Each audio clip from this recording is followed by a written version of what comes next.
ابراهیم علیه السلام هاجره بیبي او اسماعیل علیه السلام د غیږې ماشوم په مکه کې پرېښود او واپس تلار شام ته. نو بیا به هر کال ابراهیم علیه السلام د اسماعیل علیه السلام ملاقات لراتو. تماشه به یې کوله چې یاره بچی مې پرېښی دی د بیبي سره چې په څه حالت کې وي. نو هر کال به د اسماعیل علیه السلام ملاقات لراتو. نو یو ځل فرشتو د الله جل جلاله په دربار کې درخواست وکړو، وی الله دا ابراهیم چې په دې خپل زوی ډېر مین دی، دا ابراهیم په دې خپل زوی ډېر مین دی، په دې سپینه ږیره باندې هر کال د هغې شام نه راځي مکې ته د هغه ملاقات لره.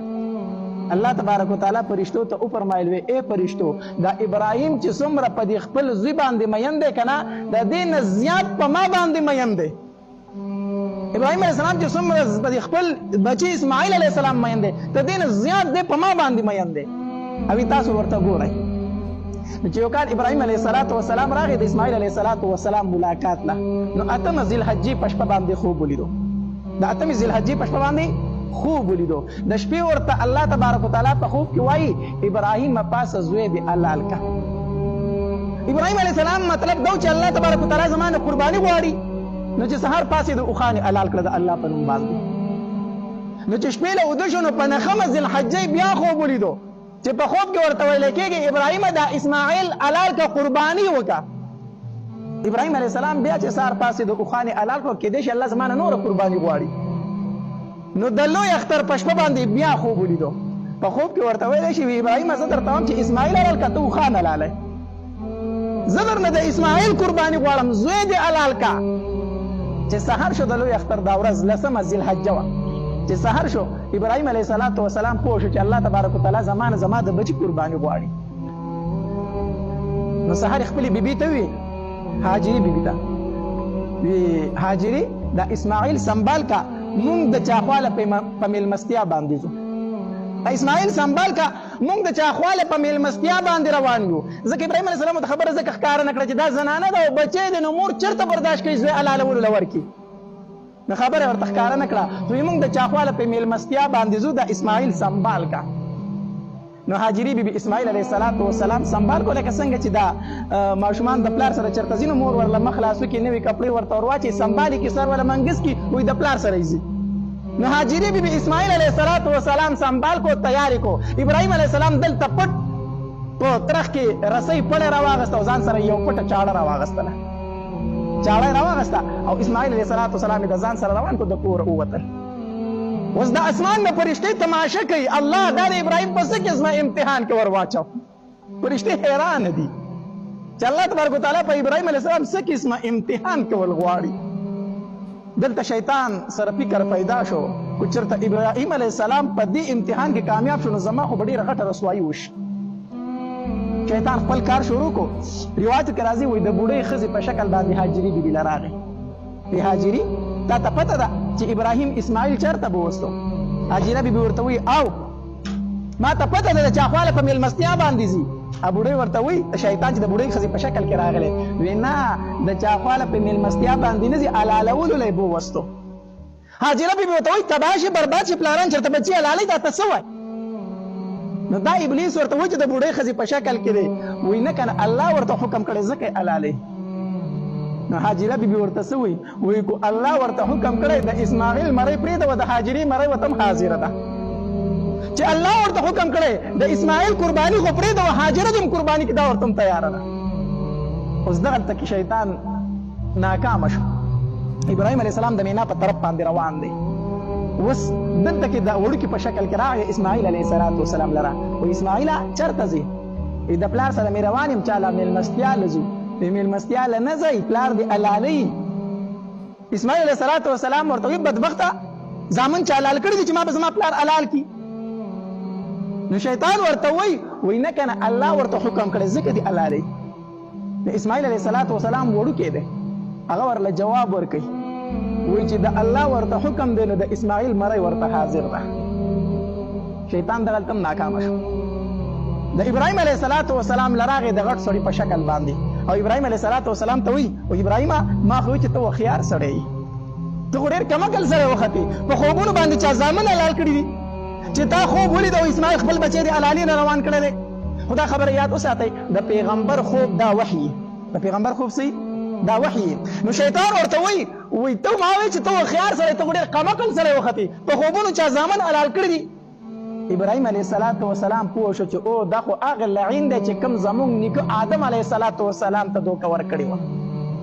دا خو هغه لعین دی نو ابراهيم عليه السلام دا سکاڼي راواغستل او دی پې وویشته دی پې څه کو وویشته اووه کاڼو باندې وویشته د مینا په مقام کې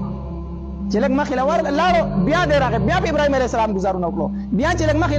لاړو بیا دی راغی بیا په ابراهيم عليه السلام د کاڼو څه وکړو ګزارونه وکړو حاجیان چې حج له لاړ شي که نه شیطانان په کاڼو ولو څه ولو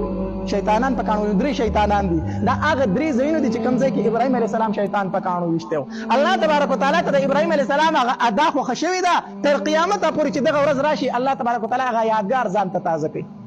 هغه ورځ چې راشي الله تبارک وتعالی هغه یادګار ځان ته د ابراهيم عليه السلام تازه کوي نو حاجیان لاړ شي او شیطانان په کاڼو ولي په دغه ورځ باندې د شیطان رسوایي کېږي چې مینا ته ورسېدل که نه نو ابراهيم عليه السلام اسماعیل علیه السلام ته وفرمیل یا بنیه انی ارا فی المنام انی اذبحک فانظر ماذا ترى بچوړیا ما خوب لیدلی دی چې زه تا حلالوم ما ته ستا د قربانۍ حکم شوی دی نو فانظر ماذا ترى ستا پکې څه رایې دی ما ته خو دا وحی شوی ده ما ته خو دا حکم شوی دی چې زه تا حلال کړم نو ستا رایې څه ده نو اسماعیل علیه السلام ورته یا ابت افعل ماذا تأمر ای پلاره هغه وکړه چې څه درته حکم شوی دی د الله د طرف نه چې درته څه حکم شوی دی هغه وکړه روایتو کې راځي پلار زوی په میدان کې ولاړ دي الله سړی چې دغې طرفونو ته لاړ شي که نه هلته کې د دغې مینا مقام سره داسې په غونډۍ کې یو مینار غونته کې وړوکی ځای رخ کړی دی وایي دا هغه ځای دی چې په کوم ځای کې ابراهیم علیه السلام اسماعیل علیه السلام راپرځولی و د قربانۍ دپاره هغې باندې داسې یو وړوکی ګمبد غونته رخ شوی دی نو ابراهيم عليه السلام او اسماعیل علیه السلام په میدان کې ولاړ دي ابراهيم عليه السلام رسۍ راواغسته او چاړۍ راواغسته نو اسماعیل علیه السلام ورته څه وایي بابا چې علالۍ مې که نه نو خپې لاس راته وتړه مضبوط هسې نه چې زه چېرته خپې لاس وخمه او تا ته تکلیف در ونه رسومه هسې نه چې ته قرباني سمه ونه کې او پلاره ما چې علالۍ نو ما پړ مخ سمله وه ما پړ مخ سمله وه ځکه هسې نه چې ته ما ته داسې ګورې ستونې ستاغ مې سملی ته زما سترګو ته ګورې زه ستا سترګو ته ګورم او ته رستې را باندې راشي چېرته چاړه ونه چلی ما پړ مخې سمله وه چې زما سترګې نه ویني زما مخ نه ویني چې چاړه ازاده وچلې چې الله در نه رضا شي نو ما ستونې ستاغمه سمله وه هسې نه چې ما تا یو بل ته په سترګو کې ګورو او ستا را باندې ته راسه راځي او ته چاړه نه شي چلولی الله ډېر عجیبه امتحان دی ابراهیم علیه السلام اسماعیل علیه السلام ځمکې ته راتاو کو فتله للجبین په تندي باندې راتاو کو او چې کله راتاو کو خپې لاس یې ورته وتړل او ابراهیم علیه السلام چاړه تېره کړه او د اسماعیل علیه السلام په مرۍ یا په سوټې کېښودله چړې له چې زور ورکوي چړه چلوي خو الله تبارک وتعالی چړې ته وحي وکړه ای چړې نو د اسماعیل د یو ویښته ځای کو زما ذمهواره دی ابراهیم علیه السلام چړې له زور ورکوي چړه کار نه کوي الله ابراهیم علیه السلام خفه شو پریشانه شو چې زما نه خو د الله حکم پاتې کېږي چړه خو غوڅول نه کوي خو چړې په زبان حال سره وویل ابراهیمه ته چې کافرانو ورته نمرود ورته وغورځولې که نه ته چې نمرود ورته وغورځولې الله ورته یو ځل ویلي وو چې په ابراهیم علیه السلام باندې یخ شه ور په تا باندې ګلې ګلزار شو الله ما ته 100 ځله حکم وکړو چې د اسماعیل یو ویښته ضایع نه کړي نو زه به یې څنګه ضایع کړم ورته یو ځل حکم شو چې په ابراهیم یخ شه هغه یخ وګرځېدو ما ته 100 ځله حکم وشو چې د اسماعیل ویښته غوڅ نه کړي زه څنګه د اسماعیل ویښته غوڅ کړم الله ابراهیم علیه السلام وایي دا چاړه راواغسته که نه هغې غوڅول نه کول که نه د دې دا تېری شو که د اسماعیل علیه السلام په دې سټ باندې داسې کېښوده او د خپل بدن دا زور پې ور واچو چې دا به داسې ورننوځي او چغه یې کړه ورسره چې څنګه یې چغه کړه د شانه اواز راغی وی الله اکبر الله اکبر اسماعیل علیه السلام چې پاڅېدو او داسې شاته یې وکتل جبریل علیه السلام ولاړ دی او ګډ ورسره دی نو اسماعیل علیه السلام وویل وی لا اله الا الله ابراهیم علیه السلام چې وکتل وی الله اکبر الله اکبر الله د اسمان نه اواز وکړو وی ولله الحمد دا تکبیرات التشریق دا د جبرئیل علیه السلام د اسماعیل علیه السلام د ابراهیم علیه السلام او د الله جل جلاله د قول مجموعه ده چې کله اخترونه راشي موږ دا تکبیرات وایو کنه ابراهیم علیه السلام د الله په نوم باندې خپل زوی قرباني کو او الله د اسمانونو نه ګډ راولېږه او د هغې ګډ قرباني وشوله او اسماعیل علیه السلام پاتې شو. هغه ادا د ابراهیم علیه السلام الله ته خوښه شوې ده چې کلم د لوی اختر ورځ راشي کنه نو ټول مسلمانان قرباني کوي او ځان ته د ابراهیم علیه السلام هغه یاد الله تبارک وتعالی ته سکي.